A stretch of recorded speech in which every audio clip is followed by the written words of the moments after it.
Macherla murders కేసులో మాజీ MLA లొంగుబాటు అక్కడ టెన్షన్ ని రేపుతోంది. దానికి సంబంధించిన డీటెయిల్స్ లోకి వెళ్దాం. మాచర్ల కోర్టులో పిన్నెల్లి సోదరులు లొంగిపోయారు. జంట హత్యల కేసులో నిందితులుగా ఉన్నారు ఇద్దరు అన్నదమ్ములు. గుండ్లపాడు జంట హత్యల కేసులో A6 గా పిన్నెల్లి రామకృష్ణారెడ్డి ఉన్నారు, A7 గా పిన్నెల్లి వెంకటరామిరెడ్డి ఉన్నారు. సుప్రీంకోర్టు బెయిల్ ని రద్దు చేయడంతో పిన్నెల్లి బ్రదర్స్ ఇద్దరు కూడా లొంగిపోయారు.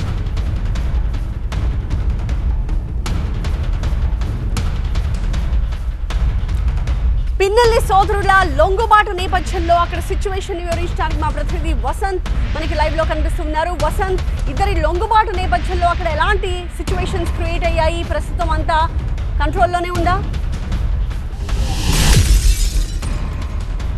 ప్రస్తుతం పల్నాడు జిల్లా వ్యాప్తంగా ఉన్నటువంటి వైఎస్ఆర్ కాంగ్రెస్ పార్టీ నేతలు అలాగే ఆ జిల్లాకు సంబంధించినటువంటి నియోజకవర్గాల ఇన్ఛార్జీలు మొత్తానికి కూడా నోటీసులు జారీ చేశారు. ఇప్పటికే ఆ జంట హత్యల కేసులో పిన్నెల్లి సోదరులు మాచర్ల కోర్టులో ఇప్పటికే సరెండర్ అయ్యారు. వారికి సంబంధించి రిమాండ్ ఇవ్వవలసి ఉంది. ప్రస్తుతం ఏదైతే గండ్లపాడులో జరిగినటువంటి హత్య కేసులో వెంకటేశ్వరరావు, కోటేశ్వరరావు ఈ ఏడాది మే నెలలో హత్యకు గురయ్యారు.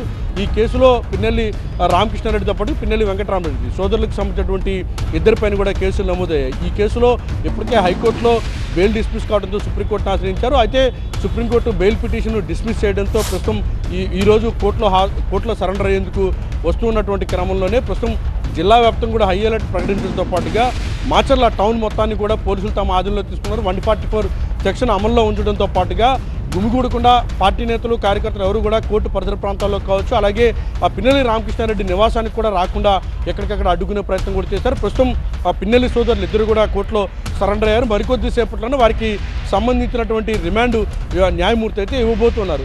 జంట హత్య కేసులకు సంబంధించినటువంటి వ్యవహారంలో ఇప్పటికే 5 నిందితులు కూడా అరెస్ట్ అయ్యారు. వారిలో A6గా ఉన్నటువంటి పిన్నెల్లి రామకృష్ణారెడ్డి కావచ్చు, A7గా ఉన్నటువంటి వెంకటరామరెడ్డికి సంబంధించి కొంతకాలంగా ఉపశమనం లభించింది. అయితే వీరికి సంబంధించిన బెయిల్ పిటిషన్కి సంబంధించి సుప్రీంకోర్టు డిస్మిస్ చేయడంతోనే ఈరోజు కోర్టులో సరెండర్ కాబోతున్నారు. మరికొద్ది సేపట్లో వారికి సంబంధించిన రిమాండ్ అయితే ఇవ్వబోతున్నారు.